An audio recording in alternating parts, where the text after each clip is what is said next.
Buenos días, gente. Un nuevo Teneo más. Esta vez simplemente me pidió que lo presente como el doctor Nazareno Riolfi, integrante del servicio otorrino del CEMIC, e instructor de residente del Hospital Pirovano, ¿no? Así es. Ese es que va a estar a cargo de dar el Ateneo del día de la fecha. NASA, todo tuyo. Bueno,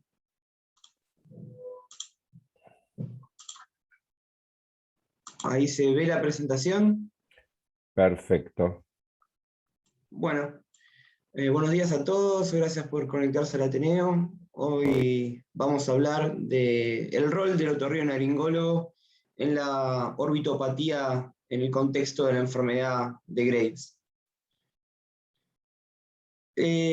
La orbitopatía en la enfermedad de Graves es una de las manifestaciones, o quizás es la manifestación extratiroidea más importante o más frecuente del paciente con hipertiroidismo o con enfermedad de Graves.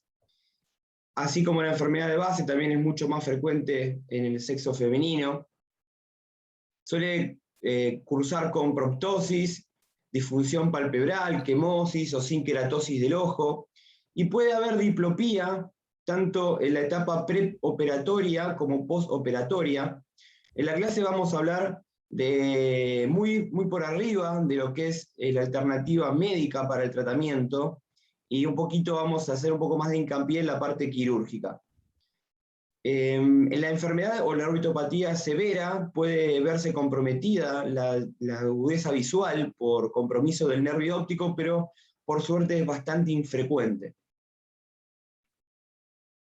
En cuanto a la enfermedad propiamente dicha, la orbitopatía, en el contexto de la progresión de la enfermedad de Graves, tenemos que hay diferentes etapas. Una etapa activa, que suele durar entre 3 y 6 meses, luego continúa una fase estable de 1 a 3 años y luego la enfermedad suele inactivarse. Es importante esta progresión en fases, ya que de alguna manera muestran las diferentes fases inflamatorias por las cuales va pasando el paciente y sobre todo la patología en la órbita. Ahora, ¿por qué se produce esta patología orbitaria? Hay diferentes hipótesis. La más aceptada es que por un mecanismo inmunológico se produce la formación de inmunocomplejos y la acumulación de los mismos dentro de la masa muscular de la musculatura extrínseca del ojo. Eso va a dar comienzo y progresión en la orbitopatía de la enfermedad. En la bibliografía cuentan que el 85% de los casos, o sea, el 85% de las orbitopatías en la enfermedad de Graves, se muestra subclínica antes o después de la patología, de manifestarse clínicamente o fenotípicamente. Inclusive esto puede suceder 18 meses antes o después de que comiencen los síntomas oculares. En este gráfico lo que vemos es que cuando partimos de un paciente, desde una línea de base sin patología orbitaria, y le damos tratamiento, el 87% de ellos no presenta orbitopatía. Un 10% la presenta leve y es muy raro, 3%, que muestre una orbitopatía de moderada a severa. Ahora, cuando en la línea de base el paciente arranca con una orbitopatía leve, a pesar del tratamiento y la conversión a un estado eutiroideo, el paciente puede mostrar un 40% de la orbitopatía leve, pero igualmente sigue siendo infrecuente, por suerte, la enfermedad orbitaria severa o moderada, y vamos a ver que hay una fase de gravedad de la orbitopatía mayor, que es la que pone en compromiso la agudeza visual, que aún es más infrecuente todavía, por suerte. En cuanto a la prevalencia, sabemos que la orbitopatía es infrecuente, como les dije anteriormente. Se dice que es una complicación del pasado. ¿Por qué? No solamente porque la modalidad de tratamiento de la enfermedad de Graves ha mejorado con el tiempo y la progresión a la orbitopatía, sobre todo a la moderada severa, y ni hablar a la que compromete la visión, ha disminuido por este mejoramiento en el tratamiento, sino porque las formas severas ya de por sí son más infrecuentes, y de las formas moderadas a severas y las que comprometen la agudeza visual, solamente de las moderadas severas, en realidad, solamente entre un 5 y un 6% necesita un tratamiento invasivo, y el tratamiento invasivo hablamos de las diferentes progresiones del tratamiento quirúrgico que a veces son necesarias. Dentro de todos los factores predisponentes, obviamente dentro del contexto del paciente con enfermedad de Graves, el tabaquismo es el factor de riesgo más reconocido de todos. Y las formas severas, cuando se dan, dentro de su infrecuencia, suelen tener un alto impacto en la calidad de vida del paciente. Como ven en los gráficos que están inferiormente, la gran mayoría de los pacientes con enfermedad de Graves, el 74% no presenta orbitopatía, un 20% la presenta leve y solo un 6% la presenta severa. Y dentro de la afección de las órbitas, lo más común es encontrar un fenotipo que muestra una afectación de ambos ojos, de ambas órbitas, o sea, un compromiso simétrico. La asimetría está alrededor de la mitad de los casos simétricos y es muy raro el compromiso unilateral. Cuando vemos un paciente con una orbitopatía asimétrica, un hombre, lamentablemente en esos casos la enfermedad sí suele ser más severa y se produce en pacientes más añosos. Y siempre tener en cuenta que el compromiso unilateral debe hacernos pensar en otros diagnósticos, hacer diagnóstico diferencial de otro tipo de patología como la tumoral que esté comprometiendo el ojo y no quedarnos centrados en buscar que es una orbitopatía en un paciente con hipertiroidismo. La incidencia es una incidencia que va en descenso, un poco por lo que les dije anteriormente, porque han mejorado el tratamiento de estos pacientes y muy pocos desarrollan la orbitopatía, o por lo menos muy pocos desarrollan una forma severa. La moderada versus la severa es en realidad la discusión de la incidencia. En realidad, ¿cuántas severas habrían si no trataríamos las moderadas? La incidencia ha bajado muchísimo por el control de los factores de riesgo y sobre todo por el tabaquismo. Hay algunas series de cohortes que muestran reversión, no al íntegrum, pero una mejoría bastante significativa de la orbitopatía solamente por dejar el tabaquismo en los pacientes con enfermedad de Graves. Han mejorado los tratamientos, como dijimos antes, pero a pesar de todo esto, también tenemos que tener en cuenta que, sobre todo los casos leves, tienen una tasa de subdiagnóstico bastante alta. Entonces, no solamente ha disminuido la incidencia por mejoras en el sistema médico y asistencial de estos pacientes, sino también que hay varios casos que no estamos viendo. En la tabla que vemos abajo, vemos como las diferentes series en los diferentes años van cambiando. Miren esta que es la más larga, que llega hasta 2019, tiene un seguimiento más largo, muestra que en los casos de moderada a severa ha bajado la incidencia de 2 puntos a una incidencia que entre el 1976 y 1990 era de 16 casos sobre 100.000 por año. Ha bajado muchísimo a comparación entre 1990 y 2009. Y como dijimos antes, es mucho más frecuente en la mujer que en el hombre. También es importante reconocer cuándo aparece esta enfermedad, tiene una incidencia bimodal. En las mujeres puede darse en 2 estadios, o en 2 etapas de la vida, mejor dicho. La primera entre los 40 y los 44 años, y la segunda entre los 60 y 64. Y en el hombre, como les dije anteriormente, que puede mostrarse más veces asimétrica. La primera etapa de la vida en la cual suele manifestarse es entre los 45 y los 49 años, y luego una segunda etapa entre los 65 y los 69. O sea, se ejemplifica lo que vimos antes. En el hombre la patología puede ser más frecuentemente asimétrica, más severa y darse en pacientes más adultos.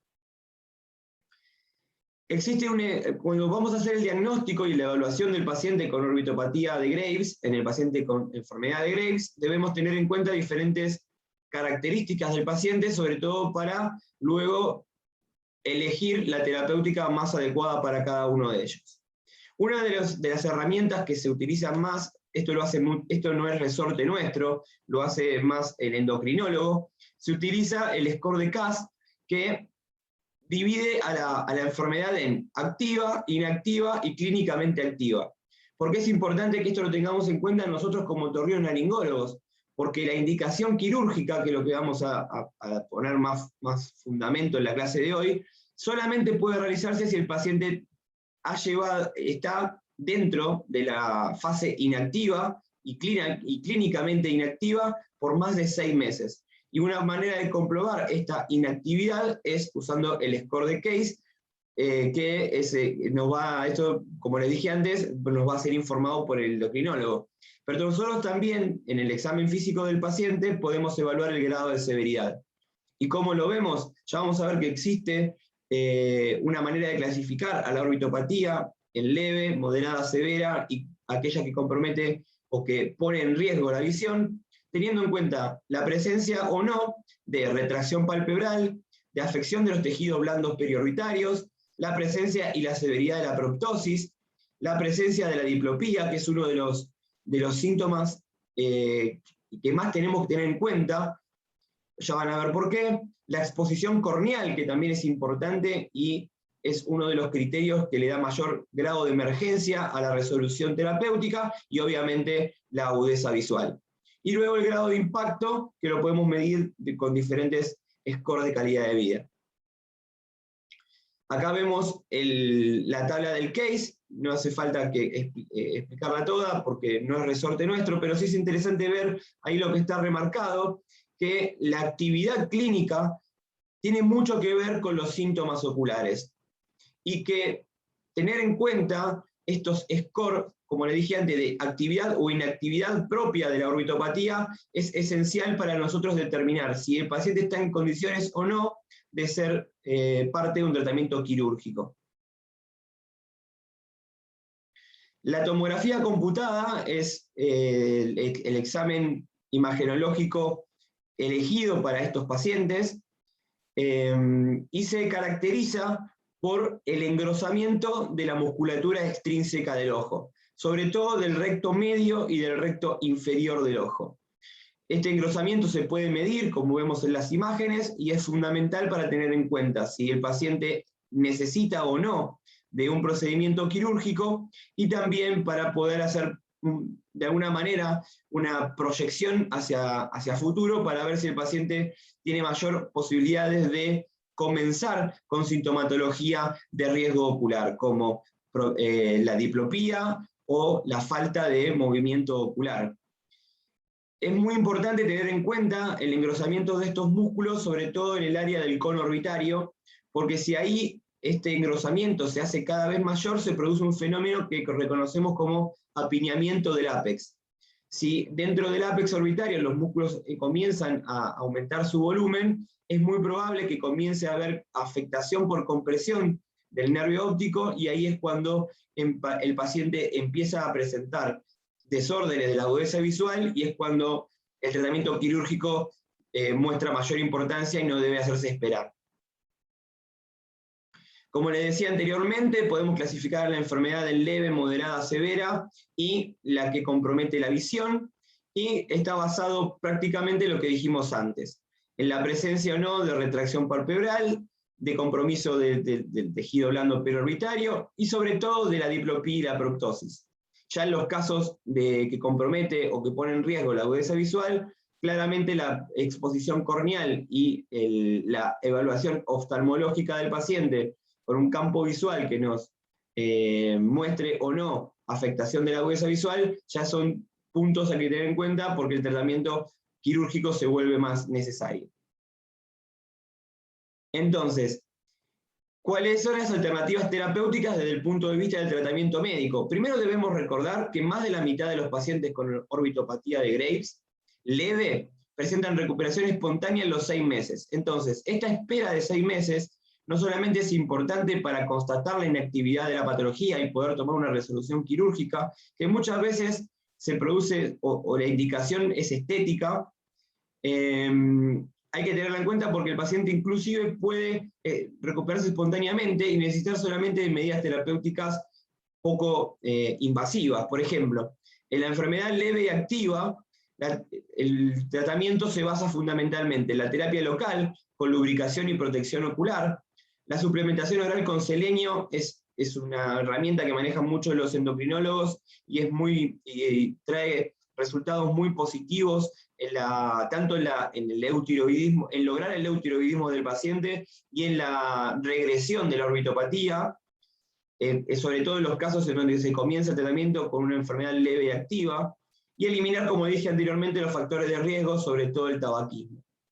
Ahora, cuando la enfermedad es moderada, severa y activa, el tratamiento médico se basa en su primera línea, que son los corticoides sistémicos.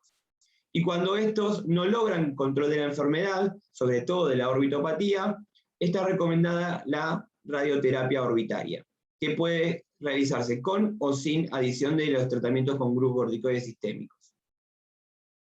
Como es una patología cuyo mecanismo fisiopatogénico involucra la formación de inmunocomplejos, decimos que es una fisiopatogenia inmunoreactiva, por lo cual existen terapias que se utilizan en pacientes que no han logrado control de la enfermedad con el tratamiento médico habitual, con inmunomoduladores como el rituximab o el mecrofenolato, y también existe la posibilidad de usar biológicos como target específicos como el teprotumab y el tocilizumab. Este es un algoritmo que refleja bastante bien lo que venimos diciendo hasta el momento y que más o menos ya nos va guiando hacia el motivo de esta clase, que es la indicación de la cirugía. Aquellos pacientes con una enfermedad o una orbitopatía de Graves confirmada deben ser evaluados primero desde lo más severo hacia lo más leve. Primero tenemos que descartar que el paciente no muestre signos de sospecha de posible compromiso ocular. Si estos aparecen, sin duda, aparte del tratamiento médico, debemos ofrecerle al paciente una resolución quirúrgica, que es la descompresión orbitaria, en primer término. Si están ausentes estos signos de sospecha de posible compromiso de la agudeza visual, bueno, podemos empezar con tratamiento médico para lograr el distiroidismo y empezar a controlar los factores de riesgo, como el tabaquismo. Otra manera de encarar el algoritmo de tratamiento, como les dije antes, es a través de los signos oculares y a través del CAS, ver si el paciente tiene una enfermedad activa o una enfermedad inactiva. Y sobre todo saber si el paciente tiene una enfermedad leve o tiene una enfermedad moderada a severa, siempre hablando de la orbitopatía. Si el paciente tiene una enfermedad activa, por más que sea moderada o leve o moderada, siempre el tratamiento va del lado de la parte del tratamiento médico, como el selenio o los corticoides. Mientras que si la enfermedad está inactiva, ya ahí podemos empezar a pensar, aparte de los tratamientos médicos en la enfermedad leve, en la enfermedad moderada severa, la cirugía de rehabilitación ocular. Entonces, ¿cuándo indicamos o cuándo el paciente es un paciente con posibilidad de tratamiento quirúrgico? Como les dije antes, lo principal es que el paciente esté cursando en una etapa inactiva de la enfermedad. Y esto lo tiene que hacer, o hay que constatar que el paciente tiene enfermedad inactiva por lo menos por 6 meses, y muchas veces a la cirugía se llega por disconfort estético del paciente, sobre todo por la proptosis.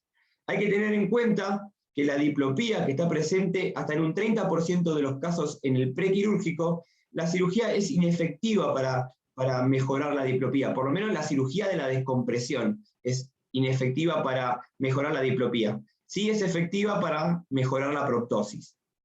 En la enfermedad con riesgo visual, que dijimos que es donde quema más el paciente, y el paciente no tuvo mejoría con el tratamiento farmacológico, cualquiera sea, tanto los glucocorticoides sistémicos como los inmunomoduladores, cuando el paciente tiene una rápida evolución de la enfermedad, cuando sufre de sequedad o enfermedad corneal por exposición de la misma, o cuando el globo ocular comienza a correr riesgo de luxación por compresión del contenido orbitario sobre el continente, la cirugía se vuelve no solamente necesaria, sino a veces una emergencia, y ahí se suele utilizar más los abordajes externos como la cantotomía, dejando la cirugía endoscópica río-sinusal orbitaria para aquellos casos en donde la enfermedad está inactiva.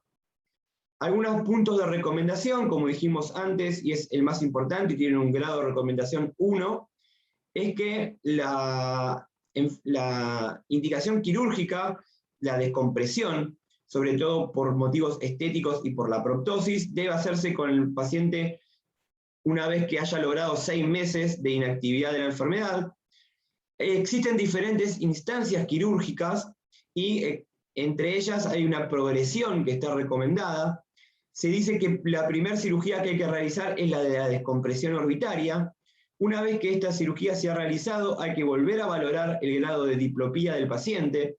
Si el paciente tiene una diplopía que compromete la calidad de vida y la visión, se realiza la cirugía de la corrección de los músculos extrínsecos del ojo, y si luego de la mejoría de la proptosis por la cirugía de la descompresión, la paciente persiste con patología palpebral, sobre todo del párpado superior, se le puede proponer una corrección palpebral, pero es el último paso en la progresión de la indicación quirúrgica. Y bueno, la descompresión orbitaria está recomendada en los casos de compresión óptica y sobre todo la neuropatía. Vamos a ver que hay diferentes tipos de cirugía de descompresión orbitaria. Un poco de anatomía antes de empezar a hablar de la cirugía. Recordemos que la cara medial de la órbita o la lateral de la nariz de la fosa nasal está dada por la lámina papirácea dependiente del etmoides, y también dependiendo del tipo de cirugía que vayamos a realizar, podemos hacer una descompresión del continente de la pared medial orbitaria, del piso de la pared orbitaria, teniendo en cuenta que el strut inferior es muy importante su preservación, y a veces también se puede resecar la pared lateral de la órbita. Dependiendo de cuántas paredes se comprometan en la cirugía o se reseccionen en el momento de la descompresión, vamos a tener mayor o menor posibilidad de que el paciente tenga una diplopía postquirúrgica o incluso empeore la diplopía que tenía en el prequirúrgico. Estos son los pasos más importantes de la cirugía en estos esquemas. Una vez los primeros pasos, sea cual fuera la cirugía que vamos a elegir para descomprimir la órbita, comienza con una uncinectomía, con la identificación y realización de una antrostomía maxilar y la ampliación de la misma. Luego se debe realizar una etmoidectomía anterior y posterior completa, llegando bien hasta la base del cráneo y tratando de exponer en su totalidad la lámina papirácea del etmoides. Y ahí comenzarían los pasos específicos de la técnica de descompresión, cuyo primer paso es este, en el cual vemos la incisión o la incidencia dentro de la lámina papirácea que puede realizarse una cureta o con una espátula de Frers. Una vez que está retirada toda la papirácea, con cuidado de no lesionar la periórbita, se continúa o no con la resección del strut inferior, que es la intersección entre la pared medial de la órbita y el piso de la órbita, que es muy importante, ya vamos a ver por qué. Ya con la periórbita respetada y la papirácea resecada, vemos cómo el contenido de la grasa orbitaria comienza a protruir sobre la fosa nasal. Una vez que tenemos expuesto y limpio la periórbita, se incide con un bisturí lanceolado el tejido periorbitario y se puede realizar en 2 incisiones de comienzo posterior y dirección postero-anterior, respetando la ubicación del músculo recto medio. Acá, como ven en el esquema, cuando uno, ya lo van a ver en el video, cuando uno va incidiendo la periórbita, comienza a salir el contenido graso de la órbita. Recordemos que la patología o el mecanismo fisiopatogénico no es de la grasa, ¿sí? Lo que aumenta de tamaño es la musculatura extraocular. Algunos tips a la hora de realizar la cirugía. Bueno, en esta imagen endoscópica de la cirugía se ve claramente cómo el contenido graso de la órbita, una vez que está reseccionada y disecada la periórbita, comienza a tomar espacio sobre la fosa nasal. Inclusive durante la cirugía se puede hacer una compresión controlada y delicada del ojo para que esta protrusión se haga cada vez mayor y liberar cada vez más espacio y más presión del contenido orbitario. Dentro de los tips, recordar que la etmoidectomía anterior y posterior debe ser completa y que la apertura del seno maxilar debe ser respetada, y ese es un paso obligado, uno de los primeros pasos obligados de la cirugía. Y cuando hacemos, ya vamos a ver en la próxima diapositiva, Cuando elegimos una resección de triple pared para hacer la descompresión, o sea que vamos a resecar pared medial, pared inferior y pared lateral, tener en cuenta no solamente la diplopía, sino que el límite de resección del piso de la órbita siempre debe estar dado por el límite propuesto por el suborbitario. Y que tenemos que tener cuidados también cuando resecamos el piso de la órbita de no producir una sinusopatía posterior por descarga del contenido orbitario dentro del seno maxilar. Debemos recordar que la apertura orbitaria, ¿a qué nos referimos con la apertura orbitaria? A la resección de la lámina papirácea debe ser con preservación de la periórbita en una primera instancia. De esa manera, si uno evita el prolapso prematuro de la grasa, tiene mayor comodidad para hacer una buena resección completa de la periórbita y ir respetando los pasos y la prolijidad de la cirugía. Una vez que se realizó la apertura y la resección de la papirácea, pasamos a la apertura de la periórbita, y ahí es muy importante lo que les dije anteriormente, tener cuidado con no lastimar en la incisión de la periórbita al músculo recto interno, y la preservación grasa. Como les dije anteriormente, la cirugía no es una cirugía de resección del continente, pero no de resección del contenido. Lo que debemos hacer es liberar espacio para que el contenido no haga presión dentro de los límites orbitarios, pero preservando el contenido. Y en aquellos casos en donde el paciente tuvo indicación quirúrgica por sospecha o por progresión de afectación del nervio ocular, la apertura debe ser amplia, sobre todo hacia posterior, hacia el cono orbitario, en donde debemos relajar este apiñamiento del ápex. En esos casos se hace la resección de la parte del límite medial del cono. Muchas veces se necesita de drill para fresar este hueso, que es mucho más duro que la lámina papirácea que tenemos hacia anterior. Como les dije anteriormente, existen tres posibilidades de cirugías: la cirugía de las tres paredes, en donde se hace la resección de la pared medial de la órbita o lateral del etmoides. Se hace la resección de la mitad medial del piso de la órbita, respetando siempre al nervio infraorbitario, y a veces puede realizarse la resección de la pared lateral. Nosotros como otorrinolaringólogos, cuando hacemos la cirugía endoscópica nasal, en la gran mayoría de las veces nos dedicamos a hacer la resección de la papirácea, o sea, una cirugía de descompresión de una pared, y a veces la del piso, o sea, una cirugía de dos paredes.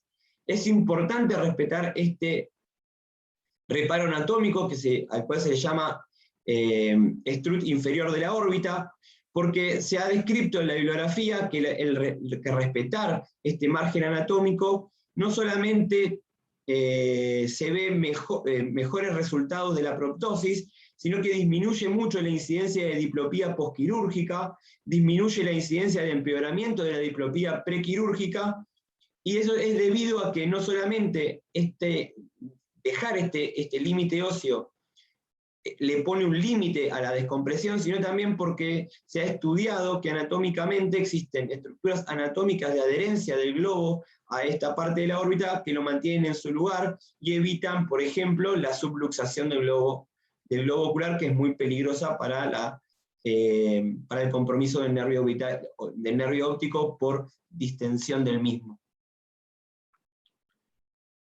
Bueno, hablando un poquito de las complicaciones, obviamente las complicaciones cambian mucho si elegimos una descompresión de 2, 3 o una pared, pero la complicación que siempre tenemos que tener en cuenta, más allá de las complicaciones propias de cualquier cirugía endonasal o cirugía nasosinusal, como la hematoma, la hemorragia, la epistaxis, la fístula de líquido cefalorraquídeo, cualquier abordaje al etmoides y sobre todo con el objetivo de dejar bien limpia el piso o la base craneana, tiene riesgo de fístula de líquido cefalorraquídeo. Tenemos que pensar en las complicaciones propias de la descompresión o propias de la orbitopatía, que es nada más y nada menos que la diplopía, e incluso a veces la no mejoría de la proptosis a pesar de una descompresión quirúrgicamente correcta. Como le dije anteriormente, la diplopía puede verse entre un 15 a un 65% en el postquirúrgico, y a veces existe el probable empeoramiento de la diplopía que ya tenía el paciente anteriormente. Como les dije, la cirugía tiene como principal objetivo, debido a su efectividad, mejorar la proptosis y no tratar la diplopía. La diplopía postquirúrgica se produce dependiendo de las series, entre 10 al 50% de los pacientes. Obviamente está muy ligada a la experiencia quirúrgica, está muy ligada a la cirugía que ya hemos elegido, está ligada a mantener el strut inferior de la órbita en su posición. Existen otras posibles complicaciones, como las que vemos aquí por debajo, que son la neuropatía infraorbital y la sinusitis, como les dije, a veces por una resección sobrelimitada del piso de la órbita, más allá del límite propuesto por el nervio infraorbitario, y la alteración palpebral, que, como dijimos antes, en la progresión quirúrgica, a veces la mejoría de la proptosis no mejora la ubicación del párpado, y luego de la cirugía de la descompresión es necesario hacer una cirugía de corrección de posición de los párpados. Para cerrar la idea de la clase, vamos a mostrarles un caso que tratamos con el equipo de otorrinolaringología del Hospital Pirovano. Es una paciente femenina de 60 años, cuyos antecedentes principales patológicos son la enfermedad de Graves, diagnosticada en 2017. La paciente tiene otras comorbilidades. Lo importante en esta paciente, de acuerdo a lo que vimos en la clase, es que es tabaquista. Se ha logrado hacer tratamiento de su enfermedad de Graves y se logró la remisión clínica mayor a 6 meses.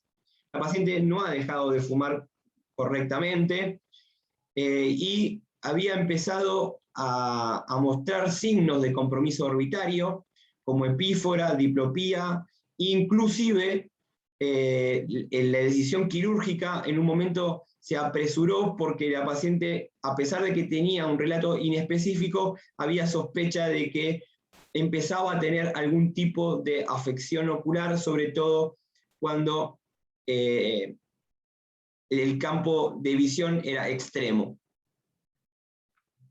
Acá vemos un video de la paciente en donde podemos comprobar en la primera imagen la proptosis, recordar y aclarar que contamos con el consentimiento de la paciente para mostrar esta foto y este video. Vemos que mantiene la movilidad ocular a pesar de su proptosis. Y recordemos que tenemos el ok del endocrinólogo que nos dice que hace 6 meses que tiene una enfermedad inactiva. Obviamente se hace la interconsulta con oftalmología, en donde nos muestra una campimetría normal.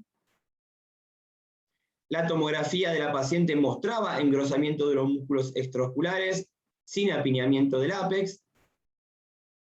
Entonces se toma la decisión de una conducta quirúrgica con una descompresión orbitaria de una pared, a través de un abordaje endoscópico transnasal, y se piensa en una cirugía bilateral, pero no en el mismo tiempo quirúrgico. O sea, un momento, se ve la progresión de la proptosis en el ojo operado y luego se propone la cirugía del otro lado.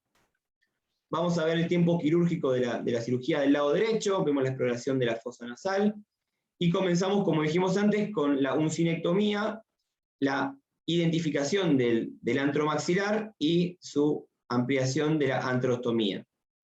Luego comenzamos con, ahí se ve los pasos de la uncinectomía, y se comienza con la etmoidectomía, que recordemos que debe ser completa, debe ser anterior y posterior. Al principio respetamos la lámina papirácea porque lo que queremos lograr es exponerla en forma total. Esta cirugía la realizamos en conjunto con el doctor Guido Oxman y con el doctor Patricio Thompson del Servicio de Otorrinolaringología del Hospital Pirovano. Ahí ya vemos cómo la exposición de la papirácea se empieza a poner más clara. Vemos la complementación de la etmoidectomía, se sigue hacia posterior.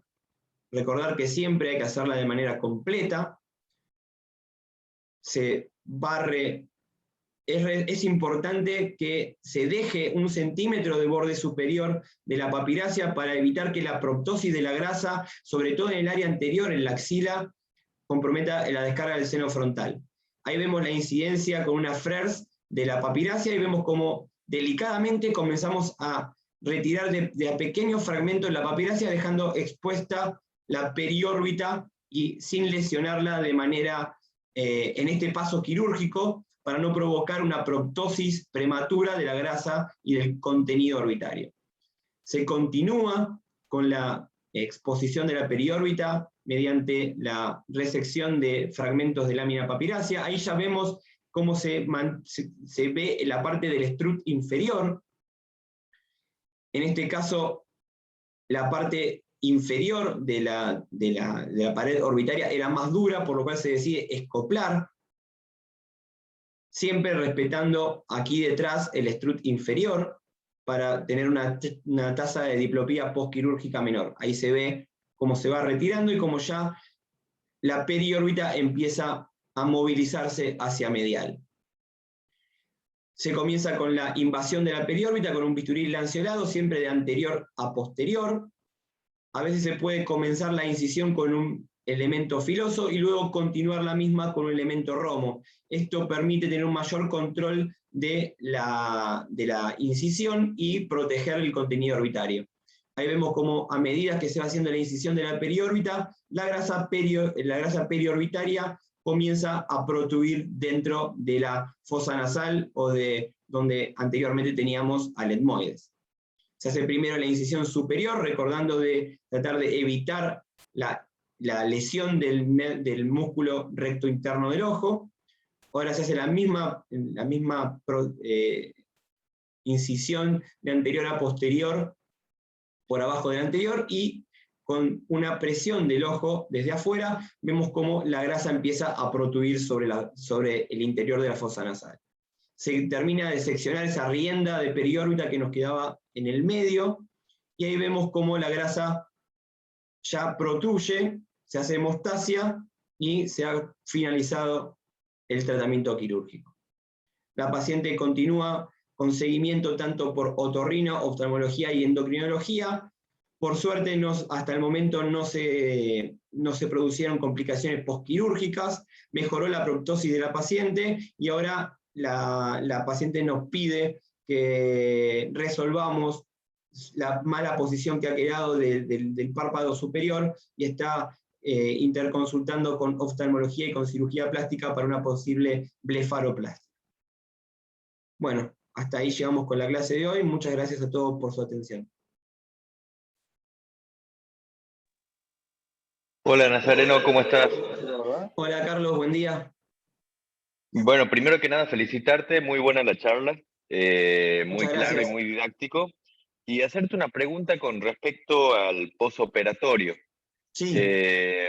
¿Qué cuidados tuvieron en el posoperatorio? ¿Le dan antibióticos vía oral? ¿No? ¿Indican lavados nasales? ¿Qué recaudos tiene el paciente? Y más en este caso que había mostrado.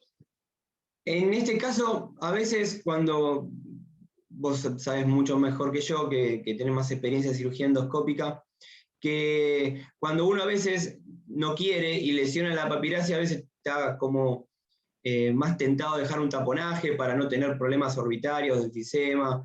Bueno, en este caso no lo podemos hacer porque si dejáramos un taponaje compresivo estaríamos comprimiendo a lo que tratamos de descomprimir. Entonces a veces es difícil tomar medidas en cuanto al control de la hemostasia. Nosotros lo que hacemos es utilizar material hemostático reabsorbible. En el hospital contamos con Subgicel y hacemos eso y tratamos de controlar la hemorragia. No hemos tenido complicaciones de ese tipo. Después esta paciente se operó el otro ojo y tenemos 3 cirugías más de descompresión orbitaria y no hemos tenido problemas de sangrado. La paciente se va con medidas como si fuese una cirugía endoscópica nasosinusal común y corriente, lavajes, cremas antiinflamatorio y antibiótico. Se puede o no, según la bibliografía, dejar antibiótico sistémico. Nosotros lo hacemos sistemáticamente, y la paciente se queda internada un día más y luego se sigue el seguimiento ambulatorio por las 3 especialidades: endocrino, oftalmo y otorrino. Perfecto, muchísimas gracias. Y con respecto a los antibióticos, ¿le dejan antibiótico oral o algunos lavados, cremas endonasales? Sí, como te decía, como cualquier cirugía endoscópica nasal, lavajes, crema y antibiótico puede o no dejarse, y a veces inclusive se elige dejar corticoides orales por una semana, pero la bibliografía es controvertida con respecto al tratamiento bioral postquirúrgico.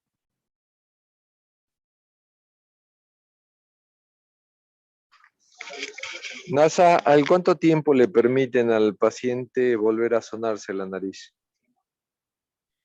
La verdad es que vamos haciendo el control día a día. Los primeros días le decimos al paciente que no realice maniobras de Hola, no sé si Valsalva. se desconectó Nazareno o yo. Yo creo que estoy conectado. Ninguno de los dos se lo escucha. Ah, bueno, continúo entonces. Al principio, como en cualquier cirugía endoscópica nasal, le pedimos al paciente que evite los esfuerzos y la Valsalva, pero se va controlando. No, la verdad que no tenemos una indicación formalizada para esta recomendación.